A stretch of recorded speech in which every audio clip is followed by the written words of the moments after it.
this video we're going to look at what is a quadratic equation. And some of this, in fact pretty much this whole lesson, is just going to be a little bit of revision.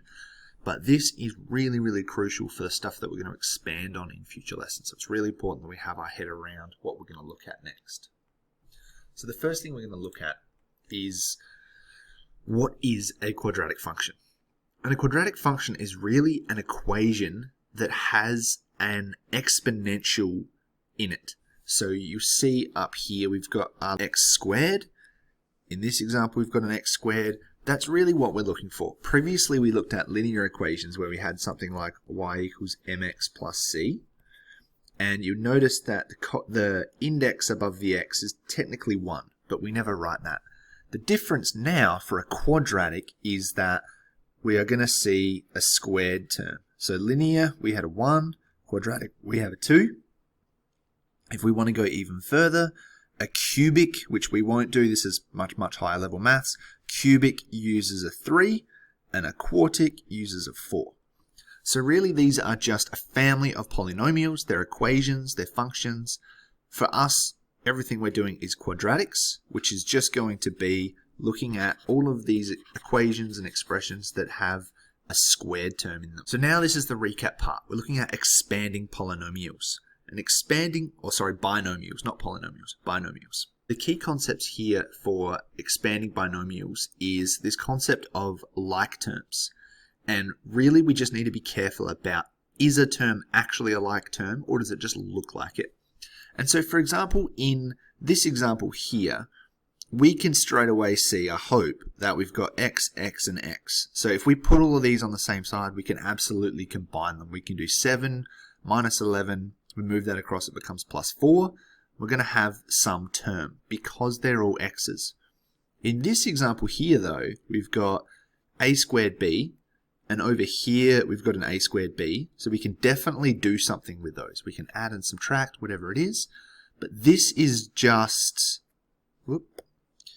this at first looks like it's different.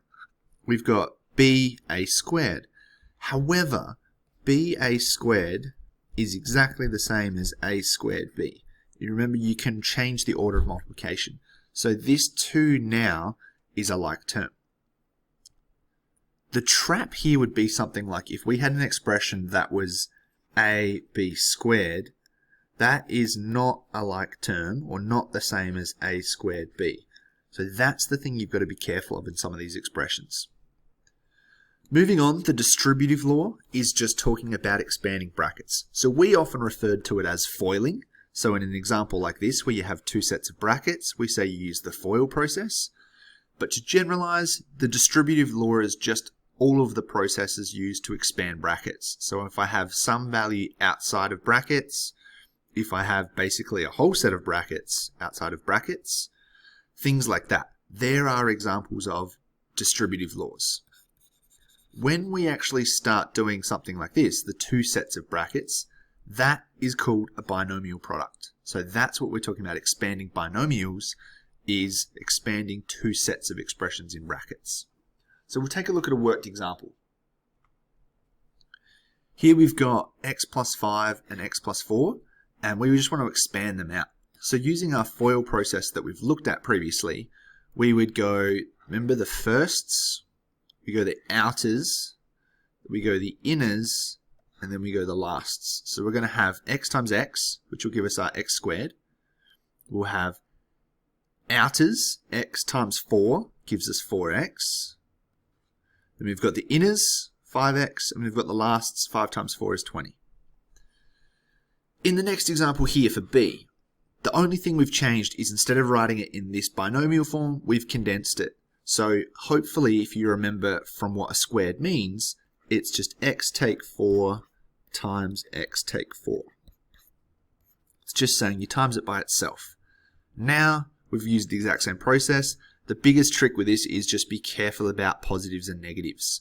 When you're doing, say, your outers, this is x times minus 4. So this is minus 4x. The lasts are going to be minus 4 times minus 4. That will give you plus 16. So just need to be careful about carrying those negatives around the place and not making mistakes when you have a positive and negative and things like that. Another example here is using a more complex looking binomial. So it's the same concept, but you notice that we've now got coefficients. We use the exact same process though. So the firsts is this. So it's 2x times 3x. So we just do numbers first, 6, letters second, x squared. So we get our 6x squared.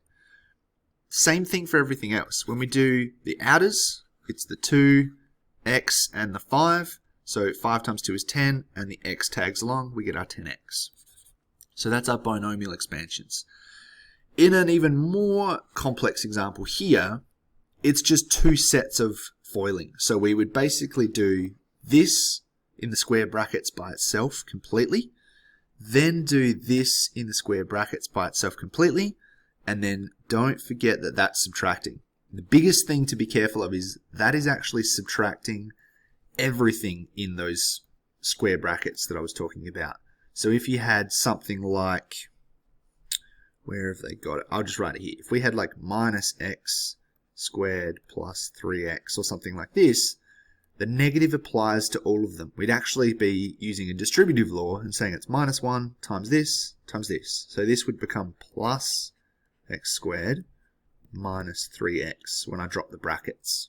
And obviously we don't draw plus. Unless it's important, we don't draw it.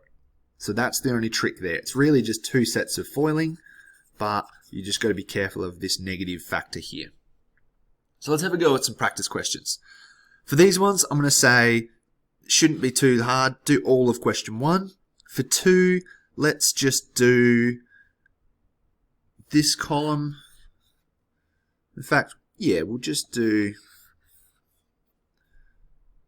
these two columns, I think. So A to U on this column and D to X on this column. The rest of them are pretty similar, and these are just using your basic expansion. These aren't a binomial expansion at this point. So have a go at those. Solutions are on the right-hand side, so if you want to check your work, it's over here. You absolutely can.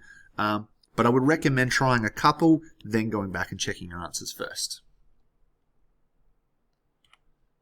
Now we're going to look at some more binomial examples. So now we're started to do sort of two sets of expansions. In the next set, we actually get binomials, and then they increase in complexity. So I'm going to say, let's do ACE here.